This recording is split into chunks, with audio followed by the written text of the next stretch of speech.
ஜெய் ஸ்ரீராம். உன் நினைவே என் சுவாசம். பாகம் 4 வாங்க பார்க்கலாம். நித்யாவுக்கு ஒரு யோசனை தோன்றிய வண்ணமாக அவளும் கண்களை இறுக மூடியிருக்கா. நாகதேவதையான வாசுகியும் அவகிட்ட வந்து கேட்குறாங்க, ஏன் நீ கண்ணை திறக்கவே இல்லை அப்படின்னு சொல்லிட்டு, நான் அந்த பூஜை செய்கிறதுக்கான முழு ஏற்பாடையும் நீங்கள் எனக்கு கொஞ்சம் பண்ணி கொடுக்க முடியுமா, அதுக்கான என்ன இது வந்தாலும் நான் ஏற்றுக்கிறேன் அப்படின்னு சொல்லிட்டு நித்யா வந்து நாகதேவதை கிட்ட பேசுகிறா. வாசுகிக்கும் வந்து மறுக்க முடியலை. ஏன்னா தன் வம்சத்தையே காப்பாற்றின ஒருத்தி தாங்கிட்ட வந்து ஒரு உதவின்னு கேட்கும்போது அவளால் எப்படி மறுக்க முடியும்? அதனால் நாகதேவதையான வாசுகிக்கும் வந்து மறுப்பு சொல்ல தோணலை. உடனே நீ பூஜை செய்கிறதுக்கான அனைத்து ஏற்பாடுகளையும் நான் பண்ணி கொடுக்குறேன். ஆனால் அந்த பூஜை அவ்வளவு சுலபமான ஒன்றும் இல்லை. உன்னால் அந்த பூஜையை செய்ய முடியுமாங்கிறது எனக்குள்ளே இருக்கிற ஒரு கேள்விக்குரியந்தான். ஏன்னா அது அத்தகைய சாதாரணமாக நீ நினச்சிக்கிட்ட. பால் குடம் எடுக்கிறதுங்கிறது நார்மல் தான். வெளியில இருந்து பார்க்குறவங்க எல்லாருக்குமே இந்த 108 பால் குடம் தானே, அவள் எடுத்துடுவா, அவள் செஞ்சுடுவாங்கிற நினப்பு இருக்கும். ஆனால் ஒரு இதில் இக்கட்டான ஒரு நிர்பந்த கட்டளை இருக்குது. அதாவது நீ 108 பால் குடம் எடுக்கணும். 107 பால் குடம் நார்மலாக சாதாரணமாக எல்லா கோவிலிருந்து எடுக்கிற மாதிரி இருக்கும். ஆனால் 108வது பால் குடம் நீ அக்னியில் பிரவேசித்து அந்த அக்னி தேவன் உன்னை ஆசிர்வதித்து அதுக்கப்புறம் ஸ்வர்ண கமலமான அந்த புஷ்ப தாமரையிலிருந்து வரக்கூடிய அந்த அமிர்த கலசம் உன் கையில் வரணும். அந்த கலசத்தில் இருக்கிற நீரை கொண்டு நீ நம்ம ஊர் எல்லையம்மனுக்கு அபிஷேகம் செய்யணும். இந்த அபிஷேகத்தில் தான் நம்ம ஊர் எல்லையம்மன் வந்து மனங்குளிரணும். அவங்க மனங்குளிர்ந்தால் மட்டும்தான் உனக்கு வரம் கொடுக்க முடியும். அவங்க வரம் கொடுக்கறதும் உன்னை சார்ந்த வரங்கள் மட்டும்தான் கொடுப்பாங்களே தவிர, நீ ஒருவேளை மனோவை காப்பாற்றுறதுக்கான இந்த முயற்சியில் இருக்கிறேன்னா அதில் நீ தோல்வி அடைவ.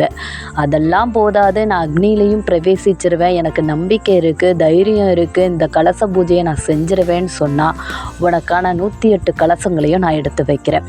108வது கலசம் ஸ்வர்ண கலச தாமரை பூவில் இருந்து எடுக்கிற மாதிரி இருக்கும். அது சாதாரணமாக எடுக்க முடியாது. இதை நான் சொல்லி உன்னை பயம்படுத்துகிறேன்னு நினைக்காத. இதுக்கு முன்னக்கூட்டியே நான் உன்னை எச்சரிக்கிறேன், அவ்வளோதான் என்று சொல்ல, நித்யாவுக்கு இருக்கிறது ஒரே ஒரு யோசனை மட்டும்தான், மனோவை காப்பாற்றணும். அதுக்காக என்ன கஷ்டம் வந்தாலும் தாங்கிக்கலாம் அப்படிங்கிற முழு முடிவுலையும் தீர்மானமாக இருக்கா. அதனால் அவளும் அதை வெளிப்படையாக சொல்லிக்காமல், கண்டிப்பாக என்னால் முடியுங்கிற நம்பிக்கை எனக்கு இருக்குது அப்படின்னு சொல்லிட்டு தன்னுடைய கண்ணில் இருந்து அந்த கெட்ட அவுக்கிறா. ஏன்னா அதுவரையும் வாசுகி வந்து மனோவை கொல்ல மாட்டேன் அப்படின்னு சொல்லிட்டு சத்திய வாக்கு நித்யாவுக்கு கொடுத்துருக்காங்க. அதாவது நித்யா வரம் வாங்கும் வரை மனோவுக்கு எந்த பிரச்சனையும் இல்லை அப்படிங்கிறது தான் வாசுகியான நாகதேவதை கொடுத்த வரம். அதையும் அவள் மனப்பூர்வமாக ஏற்றுக்கிட்டு தன் கண்ணில் இருந்த கண்ணை திறந்து பார்க்குறா. எல்லாத்தையும் பார்க்குறவளுக்கு மனோவை பார்க்கும்போது மட்டும் உயிருக்குள்ள ஒரு வழி, உன்னை நான் காப்பாற்றியே தீருவேன் அப்படிங்கிற ஒரு பிடிவாதம்.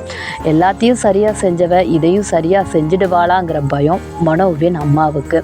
நித்யா என்ன பண்ண போகிறா, என்ன வரம் வாங்க போகிறா, அவள் வரம் வாங்குறது நம்ம மனோவை காப்பாற்றுறதுக்கா இல்லை நம்ம மனோவை விடுத்து வேறு ஏதாவது வரம் கேட்க போகிறாளா அப்படிங்கிற எல்லா விதமான கேள்விகளும் ஒவ்வொருத்தர் மனசுலையும் ஓடுது.